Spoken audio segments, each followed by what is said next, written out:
ఇప్పుడు vote bank నడుస్తలే. Yogi Adityanath ఏమన్నాడు, ఒక మంచి మాట అన్నాడు, బటెంగేతో కటెంగే. ఎందుకన్నాడు? మనం కులాలుగా, మతాలుగా, వర్గాలుగా విడిపోయి ఉన్నాం.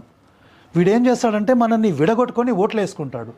పోనీ ఓట్లు వేసుకున్న తర్వాత మనల్ని పట్టించుకుంటాడా? వక్త్ బోర్డ్ అని వేల ఎకరాలు వానికి పంచిపెడతాడు. మన గుడిని ఫ్రీ చేశాడా? పోనీ మన గుడికని ఎక్స్ట్రాగా ఒక 10 ఎకరాల పొలం ఇచ్చాడా? మన పొలాలనే కబ్జా చేస్తున్నాడు వీడు.